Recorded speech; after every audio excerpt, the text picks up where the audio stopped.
আপনি কি অল্প পুঁজিতে খামার করে সহজে লাভবান হতে চান? তাহলে আজকের ভিডিওটা আপনার জন্য।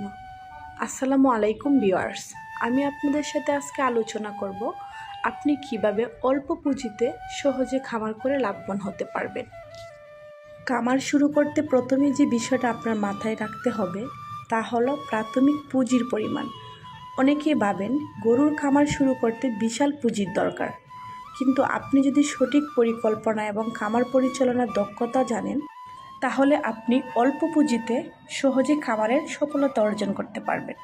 খামারের সফলতা অর্জন করার সর্বপ্রথম যে বিষয়টা করতে হবে তা হলো আপনার খামারের গরুর জাত নির্বাচন করতে হবে।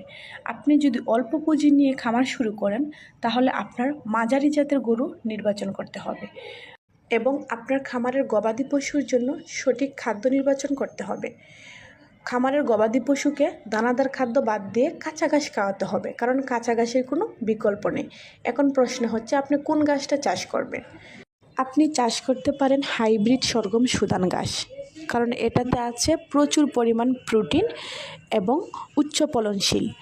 হাইব্রিড সরগম সুদান ঘাসে আছে 22% প্রোটিন এবং 18% ফাইবার, যা আপনার গবাদি পশুকে দ্রুত মোটা তাজা করবে এবং রোগ প্রতিরোধ ক্ষমতা বৃদ্ধি করবে ও গবাদি পশু দুধ বৃদ্ধি করবে। হাইব্রিড সরগম সুদান ঘাসটা বীজ থেকে হয়, তাই আপনি অল্প খরচে চাষ করতে পারবেন। হাইব্রিড সরগম সুদান ঘাসটা উঁচু নিচু সকল ধরনের জমিতে চাষ করতে পারবেন। এই ঘাসটা হচ্ছে পানি সহনশীল একটি ঘাস।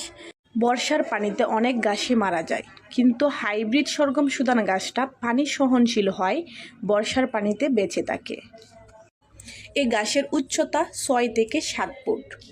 হাইব্রিড সরগম সুদান ঘাসটা মাল্টিকাট। বীজ রোপণ করার 30 থেকে 35 দিন পর কাটতে পারবেন, তারপর আবার 15 দিন পর পর কাটতে পারবেন। 1 কেজি ঘাসের বীজ আপনি 5 শতক জমিতে চাষ করতে পারবেন। হাইব্রিড সরগম সুদান ঘাসটা চাষ করে সহজে লাভবান হতে পারবেন। এখন প্রশ্ন হচ্ছে আপনি হাইব্রিড সরগম সুদান ঘাসের অরিজিনাল বীজটা কোথায় পাবেন? অরিজিনাল হাইব্রিড সরগম সুদান ঘাসের বীজটা পাবেন আমাদের কাছে। এটা আমরা বিদেশ থেকে সরাসরি আমদানি করে থাকি। ঘাসের বীজটি আমরা সারা বাংলাদেশে ক্যাশ অন হোম ডেলিভারি দিয়ে থাকি। ঘাসের বীজটি নিতে হলে আপনাকে স্ক্রিনের নাম্বারে যোগাযোগ করতে হবে কিংবা আমাদেরকে মেসেজ করতে হবে। আজকে এই পর্যন্তই। সবাই ভালো থাকবেন। আসসালামু আলাইকুম।